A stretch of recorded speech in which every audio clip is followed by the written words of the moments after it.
എല്ലാവർക്കും നമസ്കാരം. മാക്സ് സ്റ്റുഡിയോയിലേക്ക് സ്വാഗതം. അപ്പോൾ IPL 2024 മത്സരച്ചൂട് ഇനിയാണ് ഏറാൻ പോകുന്നത്. നമുക്കറിയാം മിക്ക ടീമുകളുടെയും പകുതി മത്സരങ്ങൾ കഴിഞ്ഞിട്ടുണ്ട്. 7 മത്സരങ്ങളാണ്. നമുക്കറിയാം 14 മത്സരങ്ങളാണ് ലീഗ് സ്റ്റേജിൽ ടീമുകൾക്കുള്ളതിൽ 7 റൗണ്ട് പോരാട്ടങ്ങൾ പൂർത്തിയായി കഴിഞ്ഞിട്ടുണ്ട്.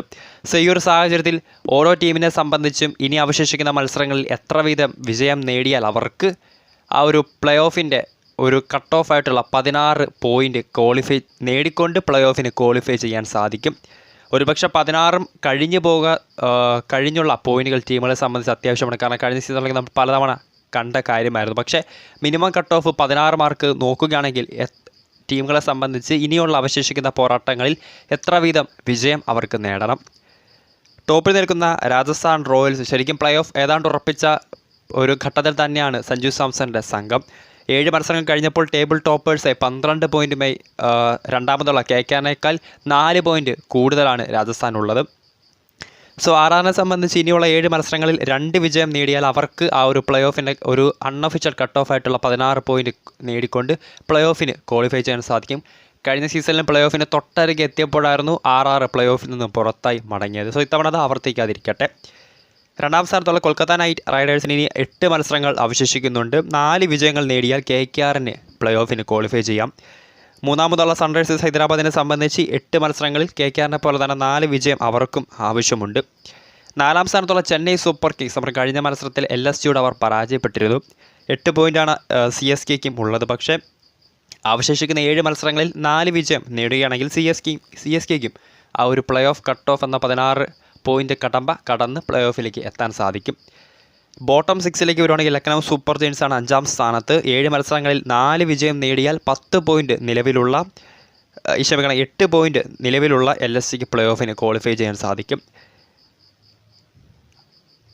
6ാം സ്ഥാനത്ത് ഡൽഹി ക്യാപിറ്റൽസ് ആണ്. 7 മത്സരങ്ങൾ ഇനി അവർക്ക് അവശേഷിക്കുന്നുണ്ട്.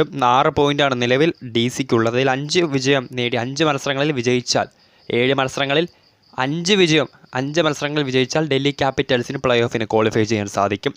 മുംബൈ ഇന്ത്യൻസ് സീസണിൽ 3 തുടർ പരാജയങ്ങൾക്ക് ശേഷം വിന്നിംഗ് ഒരു സ്ട്രീക്കിലേക്ക് എത്തിയ മുംബൈ ഇന്ത്യൻസിനെ സംബന്ധിച്ച് 6 പോയിൻ്റാണ് നിലവിൽ അവർക്കുള്ളത്. ഇനിയുള്ള അവശേഷിക്കുന്ന 7 പോരാട്ടങ്ങളിൽ 5ലും വിജയിച്ചാൽ ഹാർദിക് പാണ്ഡ്യ ക്യാപ്റ്റനായ ആദ്യ സീസണിൽ മുംബൈക്ക് പ്ലേ ഓഫ് ഉറപ്പിക്കാം. അടുത്ത ടീം ഗുജറാത്ത് ടൈറ്റൻസ് ആണ്. 6 പോയിൻ്റാണ് GTക്കുള്ളത്. അവശേഷിക്കുന്ന 7 പോരാട്ടങ്ങളിൽ 5 വിജയം നേടിയാൽ ഗുജറാത്ത് ടൈറ്റൻസിന് ശുഭ്മാൻ ഗിൽ എന്ന യുവ നായകൻ്റെ കീഴിൽ ആദ്യ പ്ലേ ഓഫ് സ്വപ്നം കാണാം. പഞ്ചാബ് കിങ്സ് ആണ് 9ാം സ്ഥാനത്തുള്ളത്. 7 മത്സരങ്ങളാണ് ഇനി അവർക്ക് അവശേഷിക്കുന്നത്. 6ൽ വിജയിച്ചാൽ, അതായത് നിർണായകമായൊരു ടീം തന്നെയാണ് പഞ്ചാബ് കിങ്സ്. 4 പോയിൻ്റാണ് അവർക്കുള്ളത്. അവശേഷിക്കുന്ന 7 പോരാട്ടങ്ങളിൽ 6ലും വിജയിച്ചാൽ പഞ്ചാബിന് പ്ലേ ഓഫ് ബർത്ത് ഉറപ്പിക്കാം.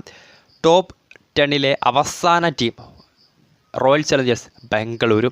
2 പോയിൻ്റാണ്. ഒരൊറ്റ കളിയാണ് ഇതുവരെ 7 മത്സരങ്ങൾ കഴിഞ്ഞപ്പോൾ RCBക്ക് നേടാൻ സാധിച്ചത്.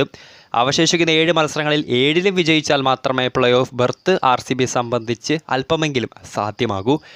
ഏതാണ്ട് പ്ലേ ഓഫിന് പുറത്തായ ഒരു അവസ്ഥയിൽ തന്നെയാണ് ഫാഫ് ഡു പ്ലസിയുടെ സംഘം. ഇനിയൊരു മിറാക്കിളൊക്കെ സംഭവിച്ചാൽ മാത്രമേ അവർക്ക് ആ ഒരു പ്ലേ ഓഫ് ക്വാളിഫിക്കേഷനിലേക്ക് എത്താൻ സാധിക്കൂ. 7 മത്സരങ്ങൾ ശേഷിക്കുന്നുണ്ട്. 7ലും വിജയിച്ചാൽ, മികച്ച നെറ്റ് റൺ റേറ്റോട് കൂടി വിജയിച്ചാൽ RCBക്ക് പ്ലേ ഓഫ് സ്വപ്നം കാണാം.